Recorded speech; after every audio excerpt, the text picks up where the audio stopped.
Hey Star Citizen fans, it's Goliath here from Renegade Squadron. Today I want to talk about a post that was made on the Spectrum forums about 3 days ago by CIG. But before I do that, I want to give a big shout out to FPS Maverick for joining the channel. We greatly appreciate your support. And if you're looking to become a member, make sure to hit that join button. Thank you. Alright guys, this is the post in question by CIG Molly. It's the Alpha 311 rest stop Armistice restriction update. So just to kind of give you a quick rundown, they are relaxing the Armistice zones on the rest stops, and they're going to be adding a few things. So to describe them, there's destruction of defenses of size 4, 6, and 10 guns. There's also going to be a security response team that generates based on the number of crime stat players in an area. And then they're going to be creating a new infraction called the Armistice violation. The felony, it's going to be on your record for a day, and players that enter the Armistice zone with a crime stat or gain a crime stat within the zone will be given a warning telling them to leave immediately. So pretty cool stuff on its head. For a lot of us PvP players, you would think, okay, we can finally shoot people, we can potentially hold down stations. Sounds amazing, right? And this is what I think a lot of PvP players were really excited about. And because essentially what we do right now is if we want to do a station camp, we run around, we take the comrades down, and then we essentially camp like a Port Olisar or an Everest. We essentially camp these places because there's a lot of concentrated amount of players there. So it's just a lot of fun for PvP players. It's really the only place in Star Citizen right now that has combat is PO. And obviously this doesn't affect this patch, but it's kind of maybe an idea of a model. So, they're really trying to get this right. So, it's one of those things that we'll go into a little bit more detail here in just a minute. But before we do that, we want to just kind of go down and see what some posts were. You can defend yourself as long as you don't initiate hostiles, and you can attack people who have a crime stat, then enter it. During locking torpedo within an Armistice zone will generate a felony. Also, torpedoes are currently being rebalanced, and AR are capable of targeting them, and turrets will hopefully be capable of defending the area. Okay, cool. And no crime there, but the Armistice zone is 12 km and will be adjusted to match the longest lock of distance of torpedoes. Okay, so let's think about this, guys, for a second. Torpedoes have quite the range. It makes sense that they have quite the range. Yeah, that's a little frightening. So, at least for PvPers right now. And the reason I say this, and this is probably where a lot of the people that were super excited about this are now like, wait, what the heck? So, Armistice zones are pretty much, from what I'm reading here, they're actually growing. Yeah, so that's a concern here because there's a certain amount of time from when a target lands, right, the warp in point around a station, to when they're in the Armistice zone. And now this is essentially, they've increased the zone while shrinking the zone that you can legally shoot at them. That's not good. So if you're a player like myself who will turn off combat rays, we don't want to go to prison. We're not afraid to put the work in to deal with this, by turning all the comm rays off. But this idea that we're going to go ahead and now we've got even shorter distance to engage these people without a crime stat, that's really concerning here. So I guess we'll have to see how that works out. And then no crime. Yep. So we read that again. Let's go down to the next one. One thing we neglected to add is that each station will now have their own monitored zone, not to be disabled for now. Okay, so this is really bad for any type of PvPer. This idea that we cannot disable this. And this wouldn't be so bad if the crime and punishment system wasn't so egregious in Star Citizen. Most games, I would say, have usually around an hour. Maybe, I think I've seen like 2 hours in some games where they have punishment. Like take Archage, for example. They've got like a 1 hour you're in jail. That used to be hours, and it got so bad, people started quitting playing that game because it was so bad that they end up having to take it down to an hour. So, and we're actually seeing the same thing in Star Citizen right now. So the kind of the approved method is you go ahead, once you get in prison, you either just quit the game and play something else, or you log in an alt, or you do some jumping puzzles. And to be honest with you, the jumping puzzles are kind of stupid. A lot of PvP players want to do PvP activities. So now you're going to make us do a jumping puzzle? So this idea that we can't disable monitored zones is, yeah, it's not good, man. Not good.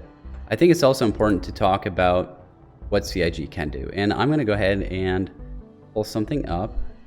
Pretty cool. All right, guys, we got the ArcStar map by Turbulent. And we're going to use this as kind of my way of demonstrating on how I think the law and Armistice system should work and how it responds and everything is involved. So let's go ahead and click on it.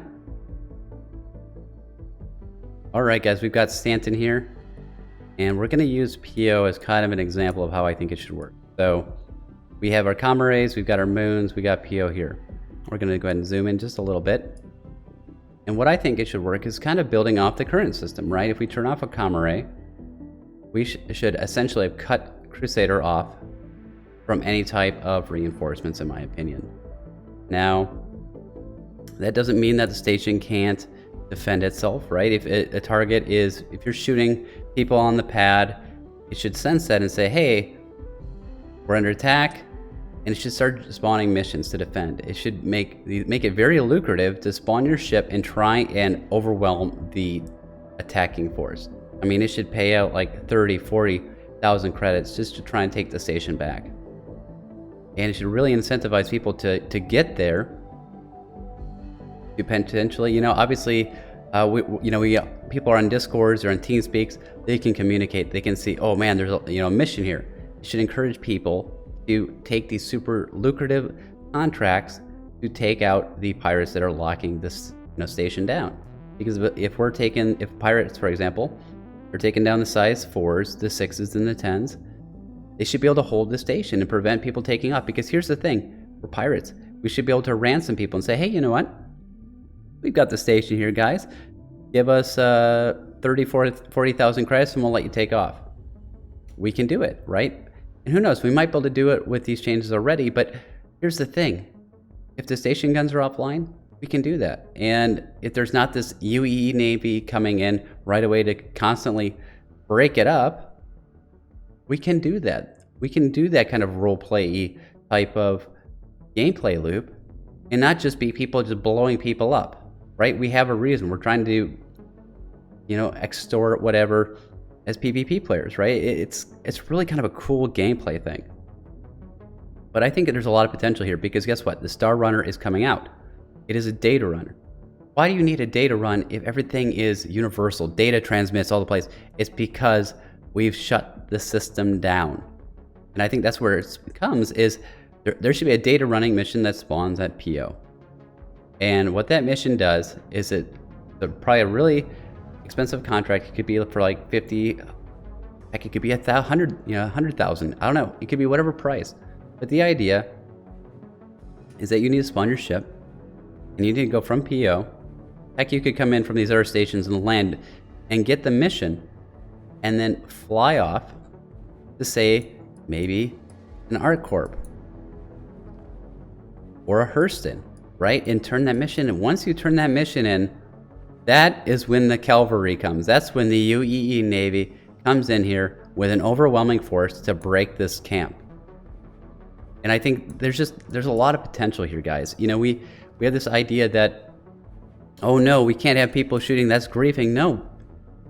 PvP players, they don't necessarily want to be griefers. I don't like the idea that a target comes in and we just instantly blow it up. We would like to extort it. We'd like to say, hey, pay me 30,000, we'll let you off, or we won't shoot you as you come in. We want that kind of gameplay, but the fact is that targets are coming out of warp so quickly that we have a limited amount of time to actually have any type of interaction with them before they're safe. And the idea that we're going to be constantly tied up with UEE Navy, all this stuff just automatically is not fun for anyone. There's no gameplay there. We've got a potential for a huge gameplay loop if they wouldn't do that, if there was no response. Unless somebody took a Mercury Star Runner and ran that data to a local comm array in another system. That's just got so much potential. And who knows, maybe what happens is not only do the UEE Navy show up, once that data runner runs that data, they can now spawn massive missions for everybody in all the other systems that do have communication together. Hey, There's a 100,000 mission to take to free Port Olisar, right? If you can clear Port Olisar, get all the station guns all the way back up, and it's back to normal, you get a payout. There are ways to incentivize this, not just for the people that are committing the crimes, but people that want to reestablish order. So I think, to me, this is a much better system. Maybe we can't disable this monitored space, but again, we should not be going to prison in Klesher. We should be going to prison in one of these moons, or be restricted to Port Olisar. That should be our prison, because and make it relatively short, because we did most of the work. We took the comrades down and whatnot. And you know what? There's nothing stopping people from hiring escorts. There's nothing stopping somebody from paying a few thousand credits to say, hey, it looks like you got Port Olisar down. Tell you what, I'm a prospector. I will give you 10,000 of my credits if you let me land and just mind my own business. We would do it in a heartbeat. A lot of organizations like RS, we're paramilitary. We're not good or we're not bad. I mean, sometimes we do both. So it's just like, somebody's going to pay us to do 10,000 credits to have a station lockdown. Heck, if you're and that's kind of goes into another thing, right? The economy of things. If you got prospectors in all these other moons mining, they're essentially flooding Crusader with a bunch of resources, right? PO, I should say. Well, if it was tied to the economy, we could lock PO down. And you know what? Your fellow prospectors that didn't pay the 10,000 credits, well, guess what? They're missing out on a ton of profit, because you're essentially making more money, driving up the cost or the sell value of these resources. And now, just because you paid 10,000 credits, you might be making a net profit of another 10,000. You might be making more, closer to $20,000 more, simply because you paid a group of pirates for a pass, so that when you do sell those credits, you've got higher demand, right? Or because the supply is lower, right? So there's just a lot of potential here, guys. And I think we shouldn't be discouraging PvP as much as we do. It's an ecosystem.